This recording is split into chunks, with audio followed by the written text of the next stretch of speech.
Here, why is it so dark? And I forgot we have these lights that I put in that I forgot about. I guess I should show up more. How you doing, man?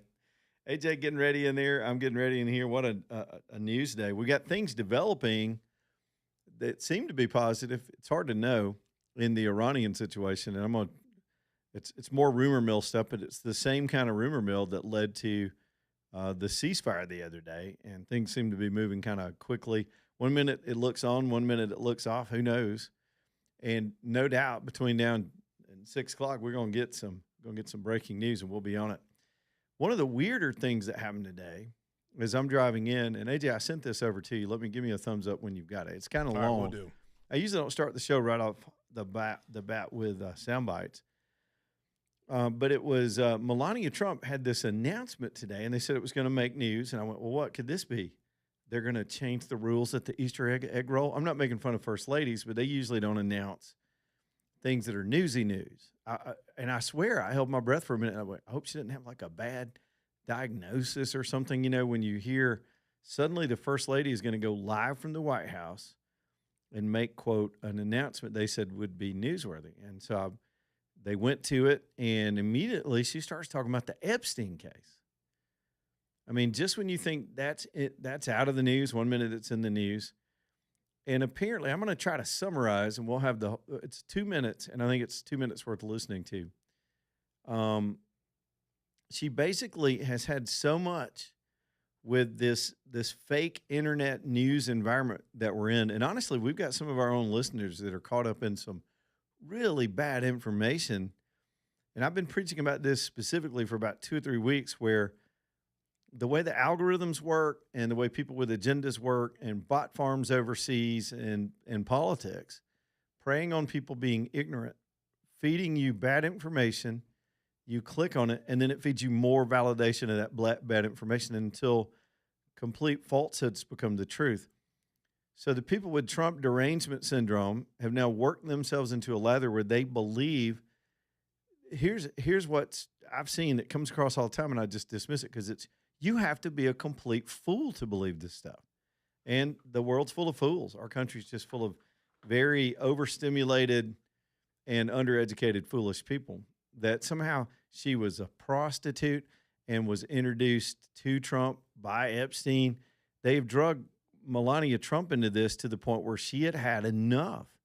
So she came out today to call a news conference and announce, hit every one of those things head on with abject denial that she did not know Epstein. She sent one email to Maxwell, a polite response to something. She talked about what we all know. People in those elite circles in New York and down in Florida cross paths all the time. That doesn't mean they know each other. And that she never knew anything about Epstein's operation, wasn't involved in it. She met Trump through a happenstance meeting at a New York party that they both attended.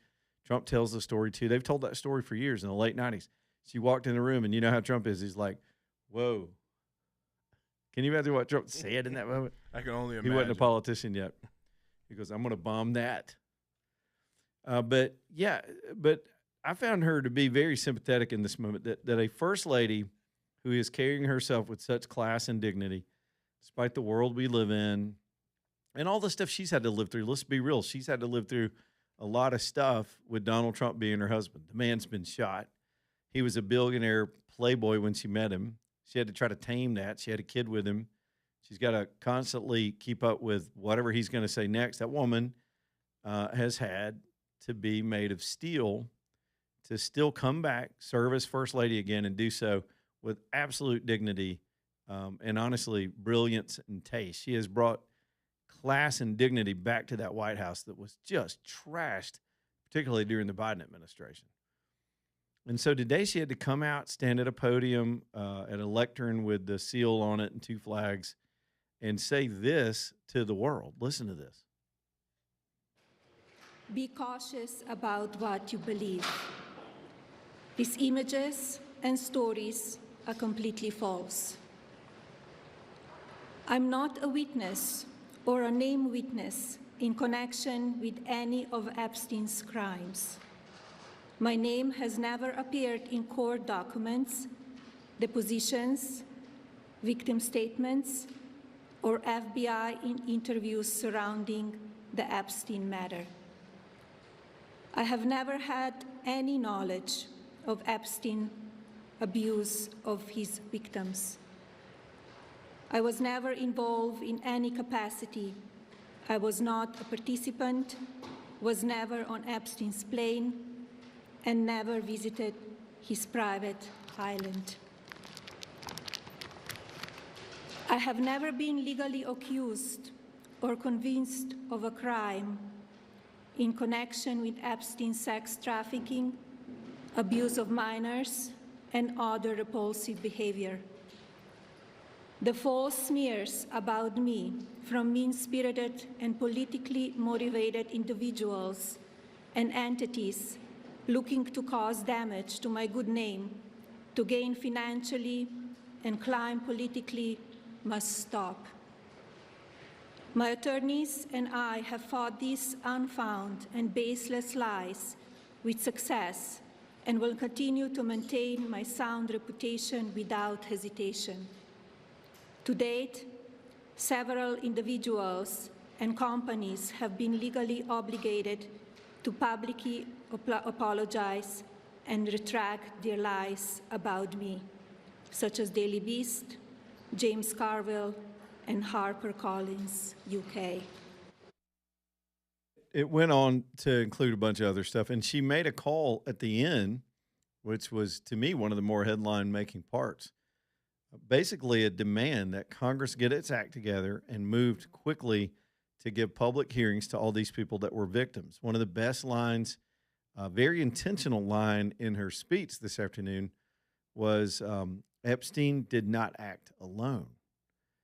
Thus furthering, I guess, some people knowing that there was a whole network of people involved in some insidious stuff that still needs to be looked at. What has happened is the Epstein case at first became a deep state cover-up, and then it became a political tool to smear anybody associated with it. And we've still not gotten to the bottom nor gotten justice for these young girls, now women, who've been abused.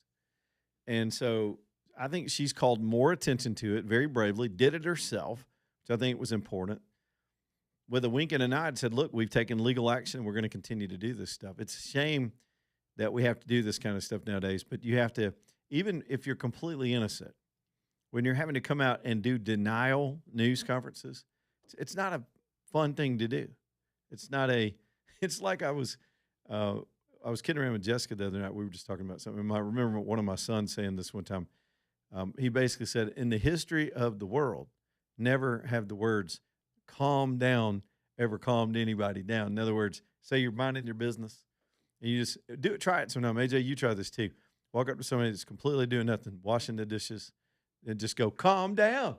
Put you on defensive. You want to punch somebody. What are you saying? I'll punch you in the face. When you're being falsely accused, it's one of the most outrageous things in the world. And anybody that's been on the receiving end of this for any reason. AJ and I had to fight off a frivolous lawsuit 10 years ago. Had nothing to do with anything, but it was done out of spite. And that's no fun. And even in your personal life. But to deal with it and to confront it head on, and you got mainstream. The thing is, this is not just fat. I called them those fat Twinkie eating bitches at the No Kings rally yesterday. It's not just them online with their purple hair raging, and they hate this woman because she's everything they'll never be. It's people like James Carville. It's people like other pundits that need something to say. They get paid by these networks to have something to say. There's a whole industry. I'm cautioning you. There's a whole industry right now dedicated to just rage baiting people into clicks. Y'all know this. There are whole pundits on the Republican side too, by the way, on the conservative side, that have their whole act built around conspiracy theories and utter nonsense just to be alternative, just to get the clicks. They are the National Enquirer of our time. Do you remember National Enquirer? We'd be at the grocery store. You're sitting there looking at the peanut M&Ms. Then you glance over and somebody's had a baby with an alien. Man, oh yeah. Remember that? I was married to an alien for 15 years. I had no idea. I mean, I was growing up, I couldn't go through the grocery store without seeing Lonnie Anderson, her secret lover. I'm like, what? Yeah. And to this day, that's now shifted over to the internet. And these people, In those days, they'd generate stories that had just enough plausible deniability to get away with calling it an actual story. But it was just so that these nosy, gossipy, sad ass people could grab those publications and pay for them and take them home to get the dirt. And that's just all online. We even got Alabama podcasters and wannabe thought leaders doing the same thing. They'll create a little niche around paranoia. And so she's had enough. This woman's had enough, and good for her for calling it out. I don't know if it, sometimes I sat there and listened to that and thought, well, is this going to make it worse? Or does this definitively shut the door on it? Nothing in today's false news environment will ever shut the door on any of these kind of things because it's self-perpetuating. But at the same time, she was bold in confronting it and clear as she could be about what she did and did not do associated to this case. And you know what I think? And I was listening to how precise it was, and she was doing a lot of reading. In fact, to be fair, she mispronounced a couple of words, but that's okay. The woman speaks like, 6 languages or something like that. But here's what I think it is. This is a legal marker. Now that she has gone on the record and put this out into the public, set the record straight on what's fact and fiction about her personal life, I believe anything going forward is going to be subject to massive litigation. And there are teams of lawyers that would love to take those cases. I've always thought, I was thinking about this a while back, some lunatic chick up in North Carolina that ran for Congress somewhere. I think she used to be a Miss Alabama. How, I don't know if you've ever seen her. I'm like, Miss Alabama should sue or something, but either way. But she was rage baiting some stuff with her cell phone camera, which people tend to do, and just definitively called the President of the United States a child molester. There's not a shred, not a scintilla, not a molecule of evidence to support that, but people say it as fact. And you can say a lot about public figures, people in office, people in the media, anybody you see is elected. Me and AJ, I mean, we're public figures, whether we like it or not. And the bar is different. The standard for slander and libel, those things are different for public figures. But the truth is a defense. If you do that, and if you don't have the truth on your side, your ass could be in a sling in a minute. And I hope this is litigation town. I'm not a big guy on litigating every time your feelings get hurt, but enough is enough. And maybe it'll put a check on that whole industry that is a very profitable industry that's centered around these very things. Let me just put it to you this way. In our industry and in old school journalism, one of the reasons you would have checks and balances on your stories, one of the reasons is, and I know it sounds old-fashioned, kids, but listen to me anyway, there used to be something called journalistic ethics. I know it sounds like a pawpaw story, but let me tell it anyway. We had our own internal standards of you wanted to get things right. You wanted to be first, but you wanted to be right. And even at the news outlets I worked at, there was always there's a liberal atmosphere in all of those newsrooms.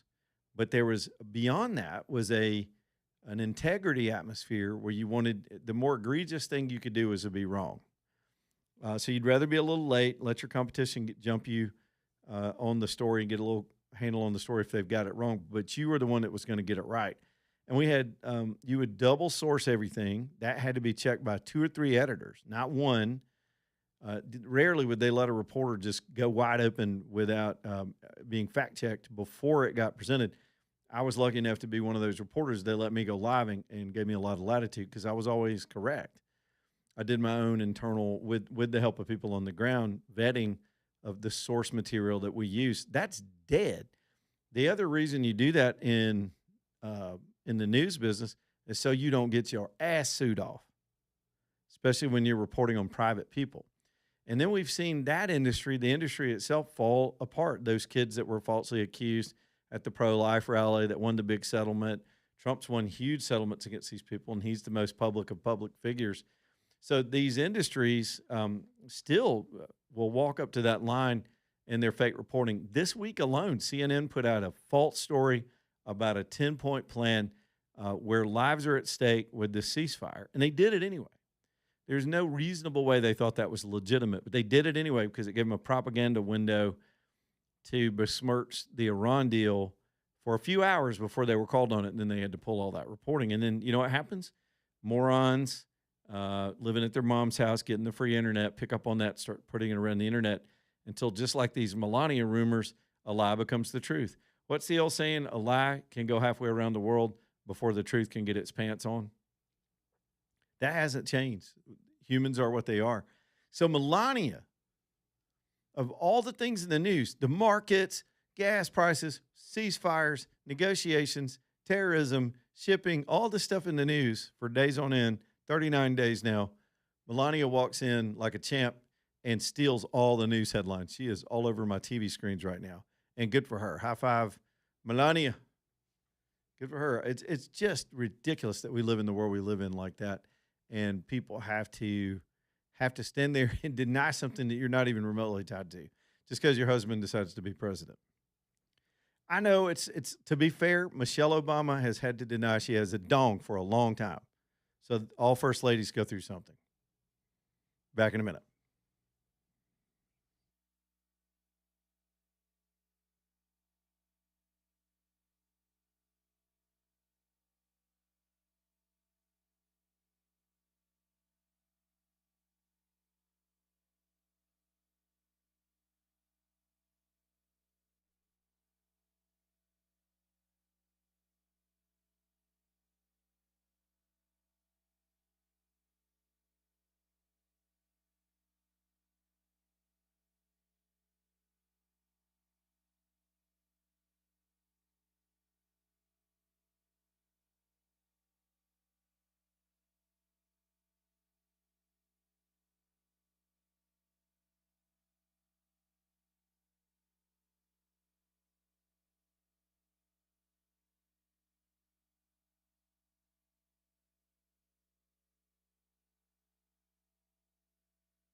All right, y'all, 223. Let's go. Let's go. Alabama Dental bringing you the show this hour. That's my dentist. Dr. Brian's my personal dentist there. They're four specialists, four dentists in the practice, and that sets up everything else I'm about to tell you. It sets up the incredibly good hours as late as 7 o'clock at night. It sets up being open on a Saturday. You might not think you want to waste time at a dentist on a Saturday, but that could also be a good way for you to maximize the rest of your week and get something very necessary done. They're open, taking good care of you, again, with four specialties, an incredible investment in diagnostic and treatment technology so people can get relief when they need it. And it's a happy place. It's such a nice place to to hang out and to get to know folks and to get your teeth fixed, cleaned, x-rayed, all that stuff. It's alabamadental.com, alabamadental.com. Y'all make them your dentist too. All right, quick take on the Iran situation. There are back channel discussions that seem to be very positive. The president had an off-the-cuff response today to some reporters at some point right before the show started that he's very optimistic that the back channel talks are going well. The public face for the Iranians is always going to be belligerent and tough talking and saying a bunch of stuff they can't back up. But privately, he says they're being actually reasonable. The problem for Trump and the oil markets and the stock markets and all that is Iran is fractionalized. I went through a long talk about this yesterday. It's busted up into 26 regions by design. If it was ever decapitated, they set up these autonomous regions that can all act on their own. And that means if they got a missile hidden somewhere, there's a commander locally that can fire it without the Ayatollah being there to give him permission to fire it in this same situation. The Iranians had tabletopped this situation. Strait of Hormuz has been on their threat list forever.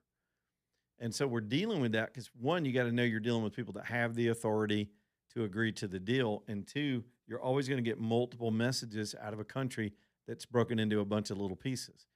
I read a strategic piece from a guy who used to do inside stuff in our intelligence agencies, and they believe part of the strategy here is to get those fractionalized groups that are in the government fighting with each other on the ground.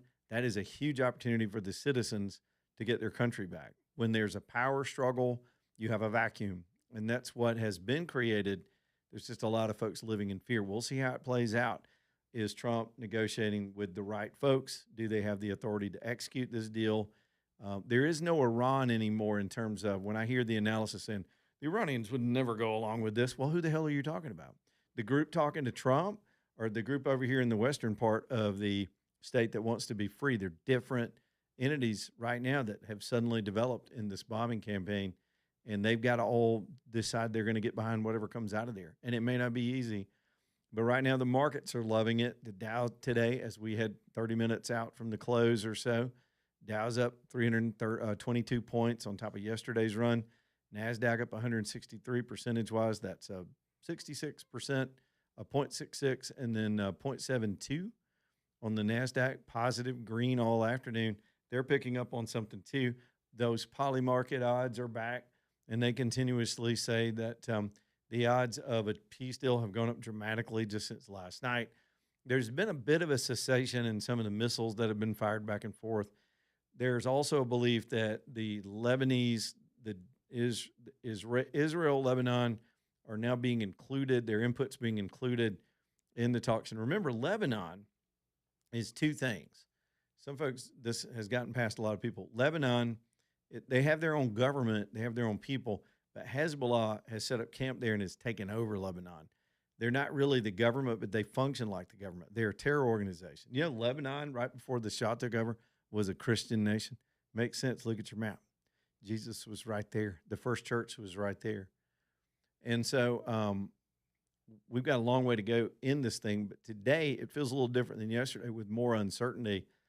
More ships are moving through the strait, a few more every day. I think 12 today is the count, 4 yesterday. It's starting to pick up pace. And with every ship, there grows confidence that more ships can go through, that there are no mines in the water, nothing unexpected. I think the whole thing's been a bluff the whole time anyway because of proximity, but still you got to take that into consideration. So it's been a heck of a day watching it, a quieter day, but that's good news. Now tomorrow or any hour now, things could go boom again because our military's still there. They're getting a little R&R. They're putting on fresh uniforms, getting a coffee break, a smoke break, getting a rest in between these bombings. But we're ready to go. We are primed and in position and ready to resume whatever we need to do to complete the job.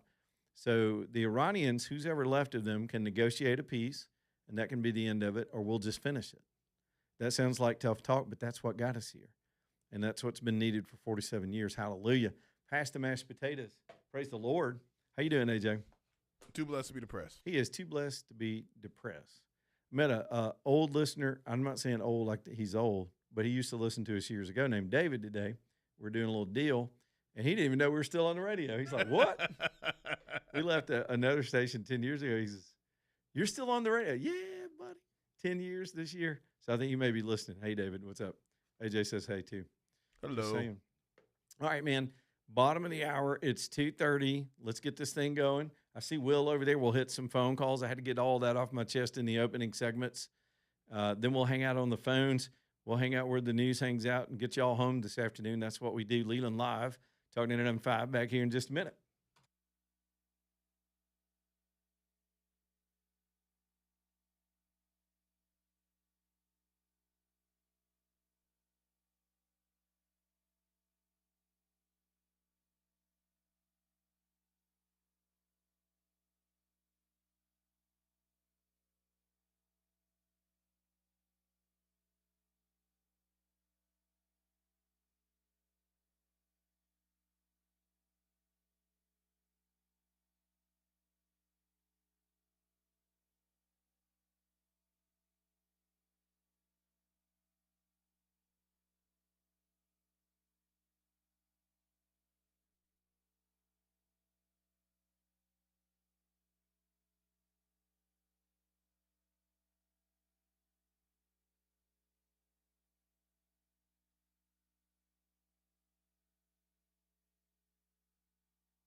All right, thanks to my buddy Craig and of course Keith and those guys down at Birmingham Broker. We got something fun to do on Saturday. They're having a grand opening. Birmingham Broker has a I don't even want to call it a side business. It's a new business line down there at the same location.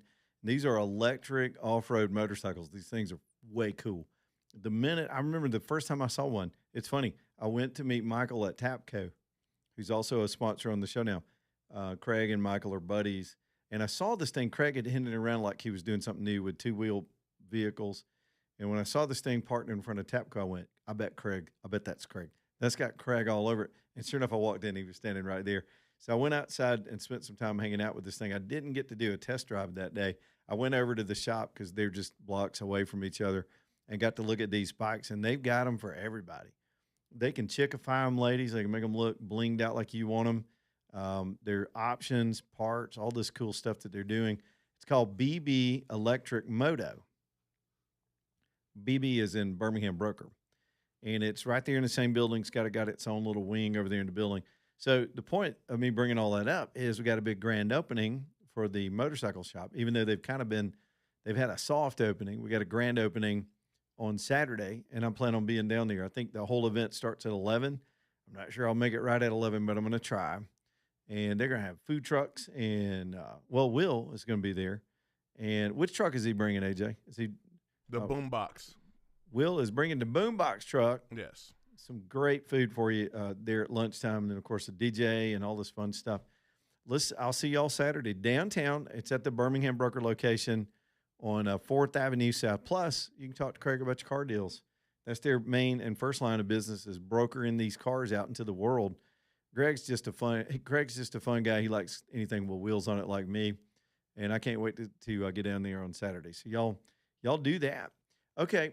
By the way, Birmingham Broker, bhambroker.com, bhambroker.com. I want to get back to some more of these phone calls. We'll get cranked up on that. We'll get some other headlines in here. The Melania thing and the Iranian thing are the two major things. We're also tracking the markets as they've shown some positivity today as they're on their way to a close.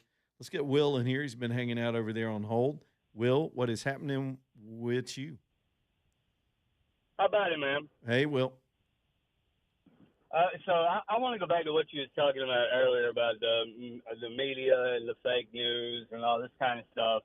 And you know, it's very apparent to me. I don't know about anybody else, but I turn on the news every day and kind of laugh because today is the day of the sheep, evidently, because every time you turn on the news, it's always something about this or the other, and somebody's trying to push their own agenda or whatever. Just like all these podcasters, influencers around here, or even on some of them on your radio station, and most of them online, like, say, Alex Jones, Marjorie Taylor Greene, all them people that were very, very, very big Trump supporters, and now all of a sudden they're not. And the only reason why they're doing this is so that they can bring viewers and watchers or whatever it is that they want back to their platforms, and so that they can bring the Republicans that got mad because of whatever Trump may have said or whatever he did that pissed them off. They got mad and left and got out of the party, so they want to bring them back. So all of it's a shuffle, man. It's all a Kansas City shuffle. And it's kind of funny that nobody else sees this. You know what I'm saying? People see it. People see it, but people are gullible. Yeah, they really are. Okay, and another thing is, man, I like your views. I like the people that are on the radio stations and everything, but let Trump's nuts go, please. Okay, I'm all for Trump and everything that he does. I like it, but y'all have coddled up to him just a little bit too much. I mean, like I told your buddy earlier, man, y'all gave him a blanket, gave him a hot cup of hot cocoa. His nuts don't need nothing else, okay? Well, your mom was already there. Your mother was already there around his testicles way before everybody else, so he's completely satisfied. She did a real good job. Right, so I know that. It's not necessary. That's my case in point. Case in point exactly, okay? If he pisses all these people off, I mean, he says some things that I don't agree with, but I don't get on the platform and talk about it. You're doing it right now. I don't defend it. You're doing it right now. We're letting you do it. Tucci, right? Man, Tucci.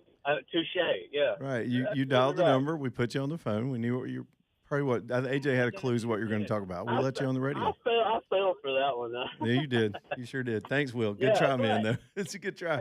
Tell your mom hi. But, hey, no, Word to your mother. Look, I do support Trump. I am a Trump follower, but I'm just saying, I think that everybody kind of puffs it up a little too much.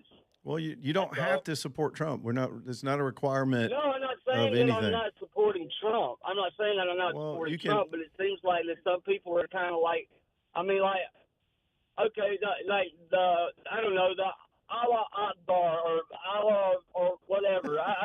I think he could have done without that. Am I mad about it? Not really, but Who I cares think about he his could've done words, without it, man? but people I'm about action. I know, but that's just that. But see, when you've got people that are defending that, Right. I don't think that's worth defending.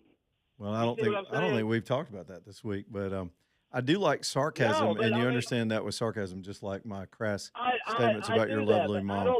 I also don't think that sarcasm is worth defending. Oh, you don't? I love sarcasm. It's the world I'm from. I Thus, do too. And thus nobody the should mama have to joke. defend We it. used to desensitize any kind of tense situation by just Ex- slamming each other about our moms. Exactly. But because I could say a joke about your mama, but she's already one. So See, that's it. There you go. Now you're playing along. AJ, he's in the Yeah, club now. you remember one day when see we what did a I'm whole saying? hang on, Will. You remember one day we did a whole show full of mama jokes and people I were calling did, up. I used to yes. I could reel them off so fast. I'm getting old now. I'm forgetting. And you know what? And it's that type of thing right there is why people love Charlie Kirk. Good point. Hey, Will, appreciate the You call see today, what buddy. I got you, Yeah, man. man. Y'all have a good one. But I support Trump. I like you guys. All right. Thanks Keep for calling. going, man. Yeah, brother. Hey. Will's fired up. Did you hear him? Yeah, he's super fired up. We drawing the kids in. I found a profound I don't even know who this guy is. I read this morning and saved it. What time is it? I think I can get this in before the break. Some guy online, I don't know who this guy is. His name is James Thorne, but he wrote a piece about Trump style and how it relates to history with other leaders. And he references The Prince by Machiavelli. Have y'all ever read The Prince? A very small book. It's a classic old Italian book about leadership, and it sort of satires leadership, but points out things about leadership. Okay, for example, you've heard probably in your learning, in your schooling, you've heard the phrase, AJ, you've heard this phrase, if you're going to strike the king, you better kill him, Mm-hmm. right? That comes from Machiavelli. You heard the phrase Machiavellian, where it talks about the strategy of people power playing and moving in position. And all I know about the Tupac album, Machiavelli. Yeah, and there was always Tupac and Yeah. Biggie and all that as it relates to this whole thing. Thank you, AJ. Good job. By the way, never mind. I was going to ask you a question about that. Didn't they arrest somebody? Anyway, all right. So this guy writes how in The Prince, Machiavelli teaches that a ruler's first duty. I'm going to read you verbatim so I don't screw this up. His first duty is to secure the state, even if that means speaking and acting in ways that shock polite society. That's in there. I remember reading that now. Almost went and found my copy of it to pull it out and read, try to find these sections. In Machiavelli, they warn that men in general judge more from appearances than from reality, and that a successful prince, as it frames in the book, must be judged on the effects of the words, not whether they conform to genteel norms. Trump's recent language toward the Iranian regime is not a lapse of self-control. It is a calculated act of deterrence aimed squarely at the leaders of a state-sponsored terrorist apparatus. Y'all get that, right? Smart people saw that strong language in that in that tweet or post, which drove everybody to the table and flipped out soft people that can't handle this stuff. That's the language these fools speak in that country. It's very blunt and deliberate and violent. He's meeting them where they are, and it rang their bell. It freaked them out. It wasn't just NPR. It freaked out the regime, and now there's serious negotiation going on because he put a deadline. He talked like he meant it, and it almost didn't matter if he did or not. DOD says he did. The point is, it's the results. And if you're going to – I said this when Trump got elected. I walked it. I'm glad I put a marker down that day. I came in here the next day. Do y'all remember the show? AJ, next time I'm out on vacation, instead of getting a guest host, let's find that show. Just rerun that show. I will seem like Nostradamus. And what I said was it was pretty plain as the look on the date. I tried to give a chill pill to everybody and say, if Trump's administration doesn't have successes, it's going to be because of the Republicans in the Senate. Check. That's going on right now. And the other thing was, in order for him to accomplish real reform and the challenges of our day and to right the ship, things are going to have to get real ugly with the apprehensions, the deportations. I was specifically talking about that. But in confronting these world situations, you can't be a soft diplomat and have polite tones and be effective when you're dealing with a maniac 47-year blood on its hands terrorist regime. You got to hit them in the face with everything you got. Maybe even say your mother was born of a motherless goat. I don't know. You got to do a mom joke too. You got to hurt some people's feelings if you want to fix things. Somebody go somewhere. I saw it, to speak in a language that some people will get more than others. I will quote Saint Nick Saban. My own wife had this quote the other day. She played it, and she had come across it. It was one of his. He's a very inspirational guy, right? Tough guy. But he had a similar take in that if you're leading an organization, you can't be nice and lie to people and worry about their feelings. If you're going to win, if you're going to motivate your team, you got to tell them the truth. You got to call people out if they're not doing things right, and you've got to do it with boldness. You're not there to he's not the Pope. He's not a religious leader. We're not that kind of country. He is a president with at his disposal the might of the United States military, and by God, it is working. It's working. We have defeated everything we can't. We shot everything we could find to shoot, and if they keep moving, we're going to do it again, and that's how you end this regime. And he's doing it's happening right now in real time, in fits and starts. Sometimes you act compassionate enough to hit the pause button and let them grovel and see if they can talk their way out of it. If they can't, hit them again. Because if you want to get from A to B, you're not going to have to worry about people's feelings on network television or what Marjorie Taylor Greene has to say or some soft Tucker Carlson fan that wants to sit around in a cardigan sweater and be a philosopher. You got people that fight and people that philosophize. Granted, I'm quoting Machiavelli, but still, I could go on and read the rest of this. I thought it was quite brilliant, comparing it to places in history where leaders had to speak in tones that went against the sensibilities of the day, but they led their people through a wilderness. That goes back to biblical figures that had to say confrontational things that people did not want to hear, but it was for the good of the people around them to move things forward. And if you really want to stretch that into historical references, it's everything that Jesus said in the Bible to the people around him. That was impolite. It was rude. The Jews considered it blasphemous and worthy of a death penalty. But he said it because it needed to be said. And those words are recorded, and people still live by them today. Trump's not Jesus. I just told you he wasn't the Pope. But in his position, if you're going to sit around and worry about your poll numbers in the next election, even though you see a fire that needs to be put out and not put it out like every other president prior to him with this country, well, then you're going to wind up in the same place you were when you started.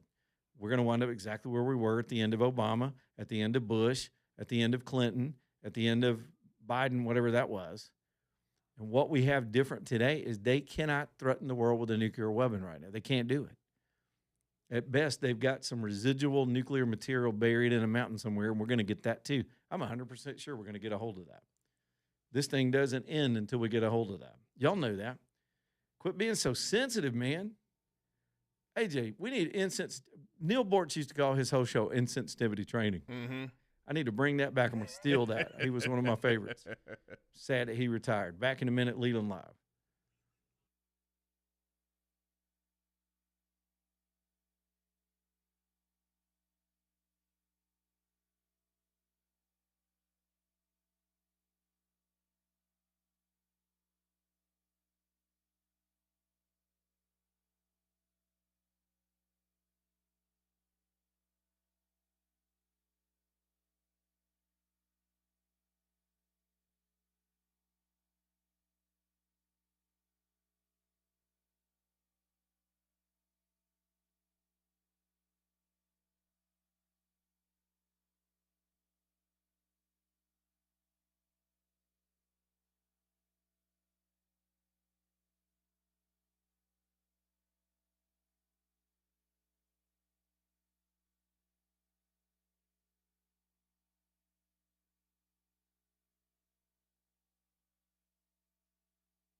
All right, it's 2:51 Leland Live talking 905 Alabama Gold Refinery up next. That's another commodities have been moving as well.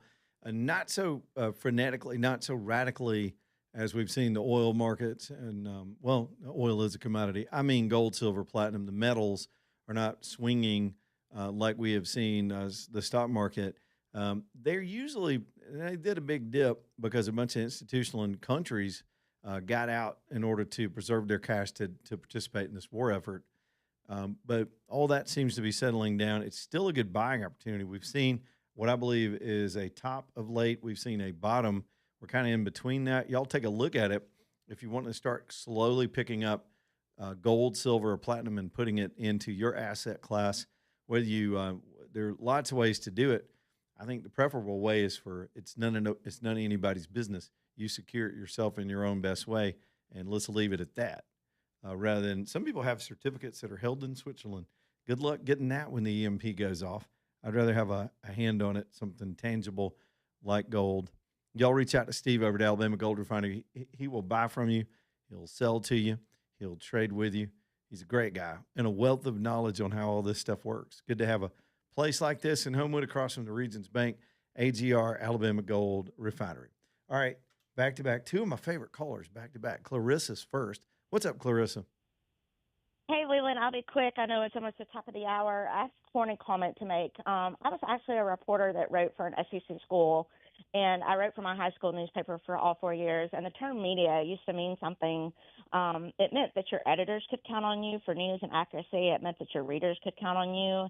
And I distinctly remember my classmates in the 9th, 10th, and 11th, 12th grade knowing that I knew the news, knowing I had the tea, but it was going to be accurate. And the way that they esteemed me, almost like I was a homecoming queen when I was really just a journalism nerd. Yeah. But I guess like a lot of things, I think, things have changed. And it used to be a position of pride, not entitlement, with the likes of Don Lemon, where you were a servant and you worked for the better good of the people. And I just got a little bit fired up when you were talking about that. And I just wanted to call in and reminisce about the good old days. Well, thanks for saying that. I was always taught in my early days when I was trying to learn that craft is it's a pursuit of the truth, and it can be elusive, but you humble yourself as if you don't know everything and you keep asking questions in search of the truth. And that curiosity is gone. It's purely activism nowadays, and it's being replaced every single day. It's being replaced. 100%. All right, Clarissa, that's how you do it. She always just drops the mic. I like that. Joe's another one that does that. Joe, your turn, man. Go. So my wife, she was watching the TV when she heard them reporting on that tweet or whatever, and she said, "I hope that's fake. I hope that's not real." And I said, "It's probably real," but I said, "What you got to understand is that tweet wasn't to you and me." You mean the one where he talked about civilization? No, yeah, it wasn't for us. Yes, you have to be an idiot to think that. Yes. Yep. But the gripe, and I had people talking to me about it at church last night too, is, well, why has he got to do that? Why has he got to put it out? And I'm like, well, that's the way he negotiates. Is everything's out there in the open, on the table for everybody to see. And the fact that we're even discussing whether he was going to wipe a civilization out or not, just the fact that we're discussing it, Leland. Yep. And the media is asking questions about it. They asked so many. Needs to be said. Yesterday in the White House news conference, they must have asked at least 6 questions about the word civilization. Like, are you morons? Here's more from that quote I was reading a second ago. You'll like this, Joe. The guy goes on to say, he's negotiating through intimidation, signal resolve, ruthlessness, and a willingness to either send Iran back to the Stone Age or to ensure that a whole civilization will die tonight in terms that pierce the bubble of diplomatic euphemism and force the IRCG to command and reassess its risk tolerance. You see what I mean? It's negotiation strategy of speaking the language they understand. Even all the way back to right after they left the Garden of Eden, there's been this clash of civilizations that happens, and the people of the East. And if you know, even Abraham goes a different direction. Lot goes a different direction. You see what I'm saying? And it happens every time. And there's this warlord mentality that comes from the East. That Ishmael walks away. His mother's banished her to walk into it. And there's this mentality that comes from the East. And until it takes somebody like him I don't know if he's probably got people around him that are, like Buck Sexton was, and all them that are knowledgeable about this. And Mr. President, you need to negotiate from this perspective, from this mentality. I'm sure he's done oil deals, or not oil deals over there, but he's done real estate deals over there to know enough to know that type. But it's the same. It's not just there. It's the same way in the Japanese, side of things. Yep. It's just that whole Eastern mind frame, and we cannot wrap our heads around it with our civilization and what we live in. And that's all he's doing. It boils it down to that's one simple thing is, it's the Eastern mentality versus the Western mentality. And it's nothing more than that. It's so simplified. But I don't know, man. I think we win either way.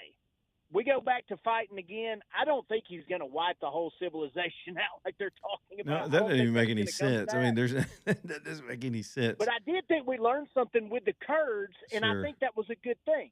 Yep. That was a good thing that we went on and gave them the weapons. They took the weapons. Now we know, okay, who's good. Because we've trusted the Kurds a good bit. We've turned our back on the Kurds before. Yes, we have. We gotta see where we can, how far we can go with them and how far we can't. Hopefully this thing will wrap itself up by summer. I mean, my stock portfolio hopes. I think this pause is an opportunity to watch boats go through the strait and watch people finally get back out in the streets. What we've been hoping for in figuring out who's running the place is about to come to fruition. I think this deal is going to force that, and I'm very optimistic about that right now. Yeah, and then, what's going on with the Senate? I haven't heard anything about. Well, they're on recess. I mean, they're not doing anything. They're off on their junkets. They're on recess. They just walked away from it. So regardless of what happens with the thing, none of it's going to be implemented before the midterms. No, there's no it's way. over. Yeah, the momentum's lost. This recess killed all the momentum on that, but we'll pick it up when they get back into town. So things are going to be going too good. Things are going to be going either so badly that people are going to be disgruntled and not want to go vote, or things are going to be going so good that people aren't going to go vote. Hey Joe, I'm gonna be crass like Trump and quote Ron Swanson from what was that Office? What was the show he was on? Parks and Rec. No, the Parks and Rec. Hey, Trump does not believe in half measures. The times for half measures with these maniacs have been over for years. Ron Swanson once said, "Don't half-ass anything, whole-ass everything." And that's a motto to live by. I've quoted both Ron Swanson, thanks Joe, and Machiavelli in the same segment. AJ, could you play the More You Know thing? I mean, I'm just trying to educate the people. You remember NBC used to sanctimoniously give us tips